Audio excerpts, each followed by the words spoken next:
Let's move on to Minnesota. All right, let's end it with Minnesota. Minnesota Wild, 34 wins, 34 losses. A little bit of a Up and down season for them. They were 10th in the league on the power play, though, which is very good. 22.7% conversion rate. They didn't really do anything in the offseason that warranted anything. They brought in Trenin, who's a third liner.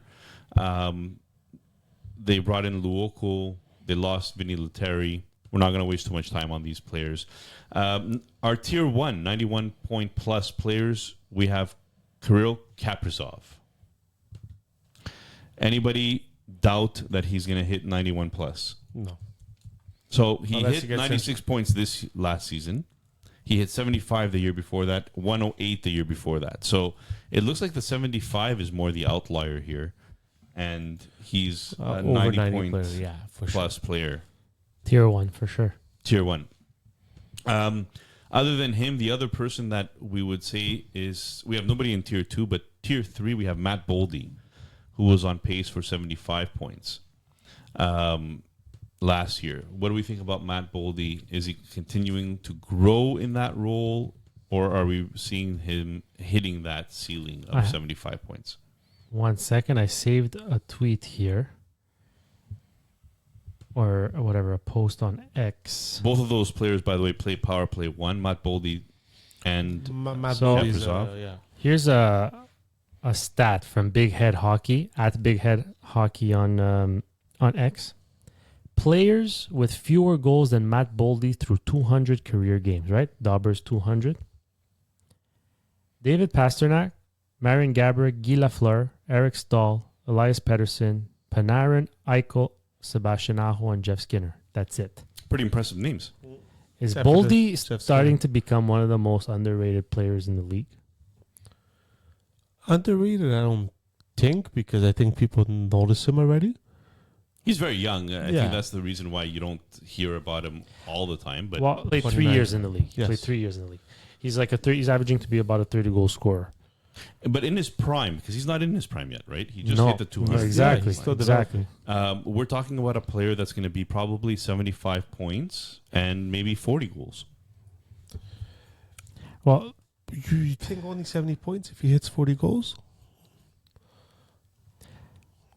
I think his ceiling. me I'm wrong. His ceiling could be point per game, because I'm just forecasting what this team is going to look like in 3 years, 4 years. You're bringing in Danilo Yurov.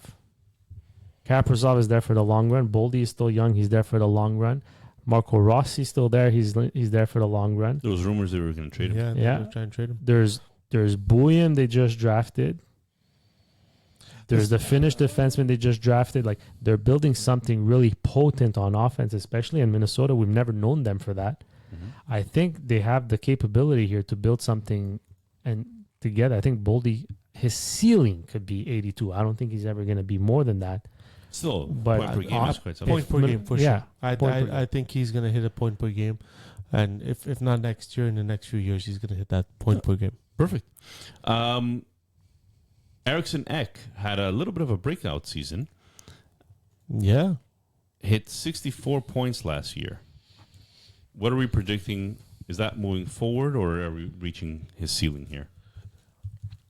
Depends who he's playing with. Back-to-back years of 60 plus points. I think, 27 years old, right? yeah, as the team got better, he got better too, right? So, like, I'm looking at his stats, his shots on goal, his shooting percentage, like pretty even throughout, like not big fluctuations. I think he could live in that 60-65 point range. Right. I don't think I see him going much higher, but about that range. Yeah, I agree with you. I think that he's a 65, maybe 70-point player, but I'm not expecting a big growing from him. I think that he's in his prime already. He's been in his prime already, and he's not really hitting that 70-point mark yet.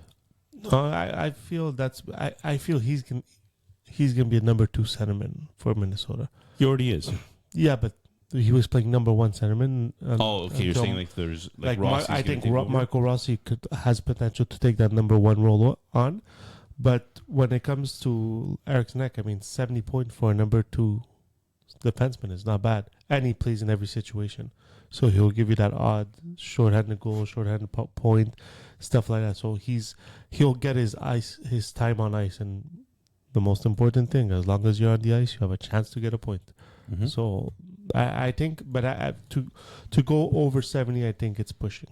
Yeah, I agree with you. Agreed. Matt Zuccarello. Now, this is a player that consistently goes on pace for over 70, but doesn't really reach it because he doesn't play full seasons. But 2021-22, he did hit 79 points. 22-23, he hit 67 points, 70-point pace. And 23-24, just this past season, he had a 75-point pace, but only actually hit 63. We're talking about somebody that has been on PP1. So do we think that Matt Zuccarello should be in the 60 to 70-point tier, or should we be talking about him as a potential 70 to 75, 79-point player? If he stays healthy, I think he can hit the 70-point. Tier 3? Tier 3, but if like in the last, he's got a great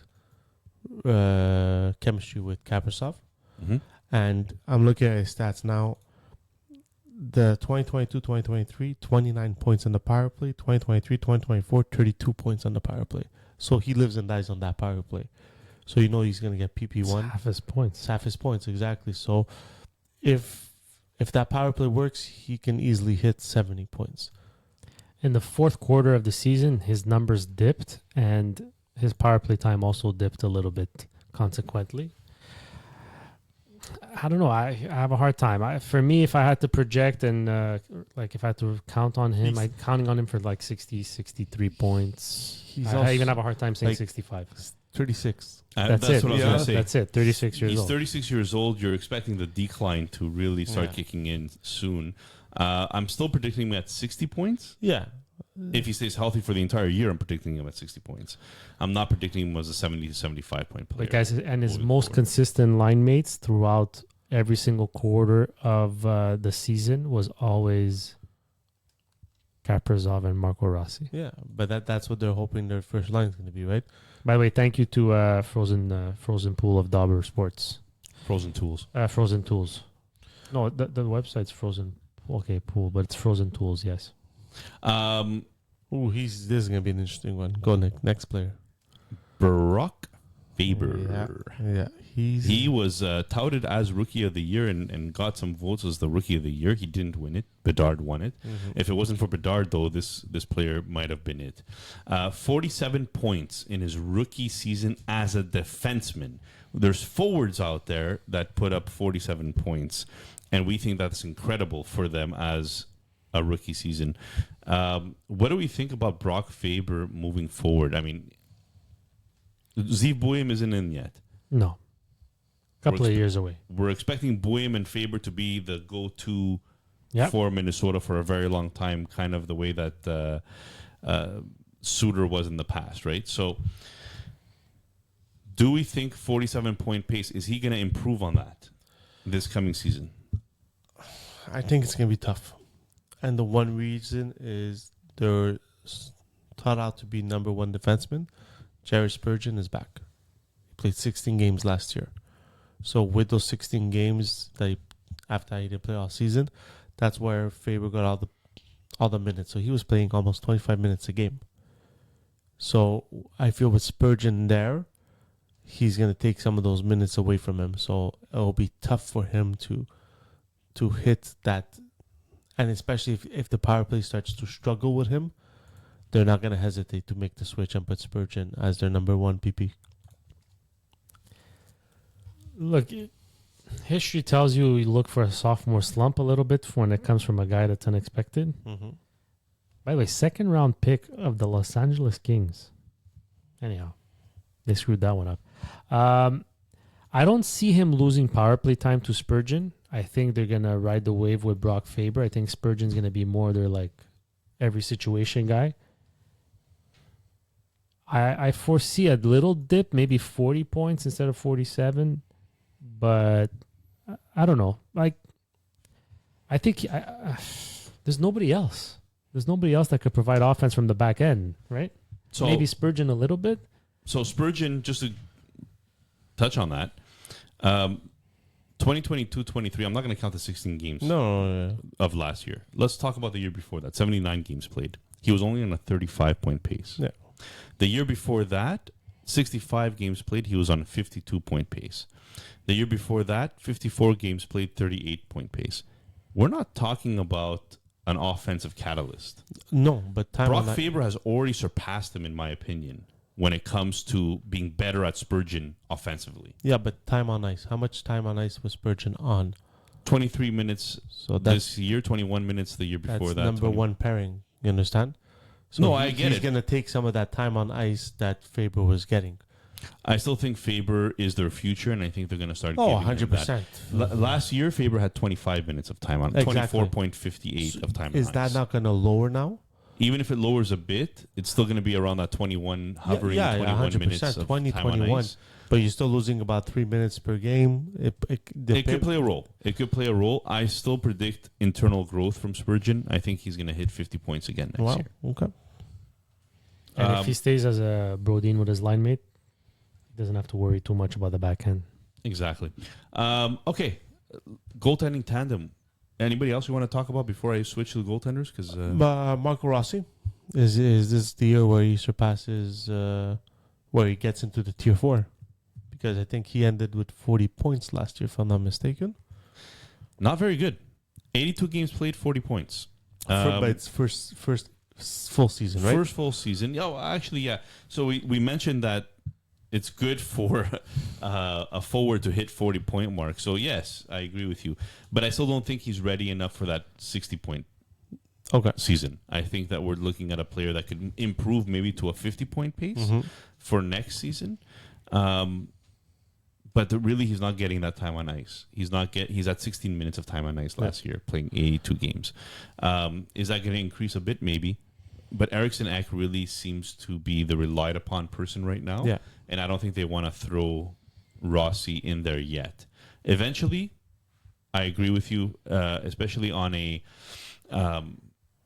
prospects wise. I think Rossi looks like he's going to be the top guy moving forward. So, yes, we'll see. We'll see how next year goes with Rossi. I still think 50 points next year would be good for Rossi. Would be a good season. The first half of the season, he had 24 points. The second half, he had 16. So there was a bit of dip. I don't know if that's getting used to an 82-game schedule and all that stuff, or I think there was some injuries. The rookie wall. The rookie wall. I mean, but it's progression. I see him improving a little bit because he'll get more opportunity. Okay.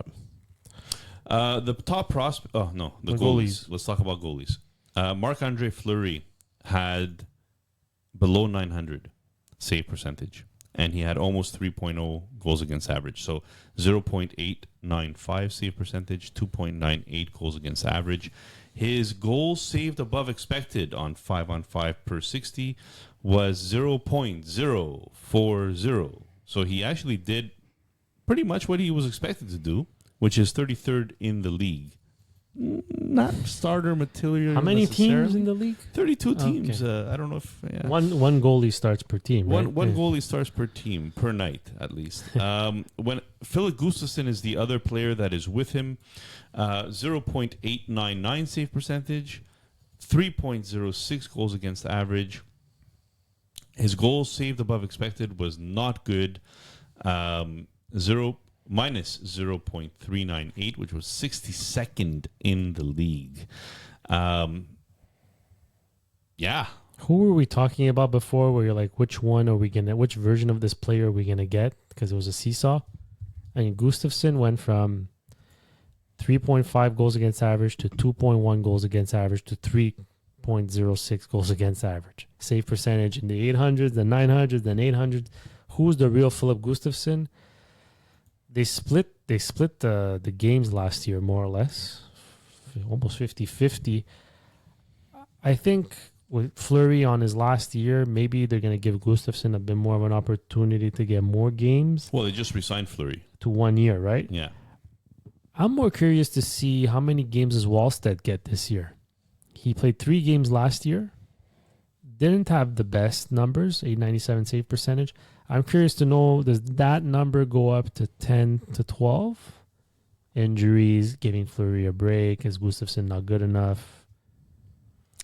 Well, they're not going to run a 3-goalie system. No, I think this Fleury signing, because it is bizarre that they signed Fleury when they have someone like Wellstad in ready to come up, dominating the AHL. He's still only 21, though.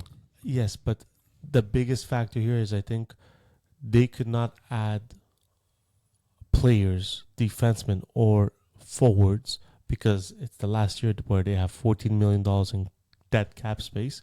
So they decided, if I bring Wellstad up this year, what am I going to gain? 1.4 million?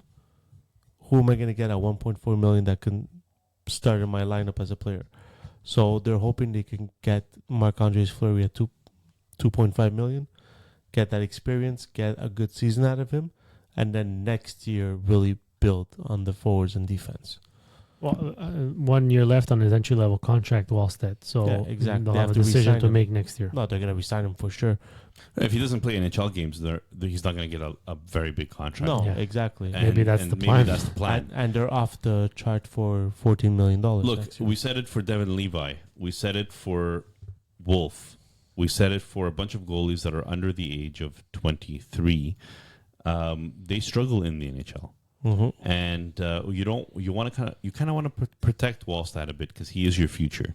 So I see Wallstad playing mostly in the AHL this year. Maybe he gets a cup of coffee, maybe 5-10 games max. I'd like to see him progress from 3 to 10. Sure, but he's not the plan. Right now, he's not the plan. In the future, he will be the plan. But them re-signing Fleury is clear sign that they don't want him in the NHL yet. Okay, so are you drafting Gustafsson or Fleury in a fantasy league? And at what point? How desperate are you? Yeah. Maybe in a 0G strategy. Okay, so that's what I wanted to ask you earlier. You're more of a 0G strategy. In redraft leagues. Mrazek out of the question. My 2 goalies in Dynasty are Vasilevsky Yeah, and Sorokin. Hellebuck. So Hellebuck in the LPHL. Okay, so in redraft league 0G strategy, Mhm. are you looking at Gustafsson with your last pick in the draft as your starting goalie? I think. Or you think there's better options? No, I think. In like a 14-team league or a 12-team league. I think both these guys are end of the draft guys that you pick up. Maybe waiver wire guys. Okay. But yeah, 0G strategy. These are the type of guys you're going to end up with. Yeah. Okay, top prospects. We already mentioned Wallstad. We're not going to go into him any further than that. We already mentioned Brock Faber. He hasn't played 100 games yet, so he still counts as a top prospect. Ziv Buim, who was this man's crush from the draft. Future number 1 D man. Potentially. Carson Lambos is another D man from a few years back. Might get a cup of coffee maybe in the NHL, so that may be interesting. Riley Height from 2023 draft. Ogren from the 2022 draft. You mentioned Yurov already. Potential high-scoring player coming from the KHL. Ryder Ritchie, 2024 draft. Bankier, Stramel, Kushnutdinov. That's the guy who Good came luck in late last year. He came in late last year. He might be somebody to keep an eye on this year, see what his role is. Not many changes this offseason. Do we have any final thoughts on Minnesota? I think it's more of the same, eh? Minnesota. Like, if their young guys progress, it could help them, but they're like that middle of the pack team that still needs to take that next step. Yeah, I feel they're going to be fighting for the playoffs like they did last year, Yeah. but maybe just miss it. And I feel it's just because they're handcuffed with those Parisi and Suter contracts that next year I think is going to be the big Yes, jump. 14 million. man. Yeah, and I think next year is going to be their big jump for Minnesota. Internal growth from Brock Faber and Matt Boldy might make it interesting, Mhm. but other than that, yeah, there's no real change. Look, playoffs depend on the quality of starts they get from Gustafsson and Fleury. Yeah, exactly. But Yeah. their power play is going to be lethal. All right. Guys, that does it for the first half of the Central Division projection. We had some good discussions. Guys, listen up. If you have a chance to comment on our thoughts, please do so. We are always looking for feedback. We want to create discussions. That's what we're here to do. So give us your fantasy take. Let us know what you think about the format. Let us know what you think about the players that we selected to talk about. Give us a 5-star review if you actually liked us. Give us a thumbs up on YouTube if you liked our content. Subscribe on YouTube as well. Wish Vince happy birthday. Wish Vince a happy birthday. The poor man is getting up there in age, and You're all gonna join me at one point. follow us on X, on Instagram at Partial Break Pod. We used Daily Faceoff, NHL.com, Hockey Prospecting to do some research on today. Frozen tools from Dauber, excellent source of information for us today as well. Did you have anyone else you wanted to speak about? Just a thank you to Sportira for again supplying us with the uniforms and my new #1 D-Man t-shirt at Sportira.apparel on social media, Sportira.com for anything you need for sports and corporate teamwear and apparel. All right, guys. Peace out. And shout out to Patisserie Boulangerie Italia for the bomboloni of Vince's birthday. Have a good night, everybody. All right.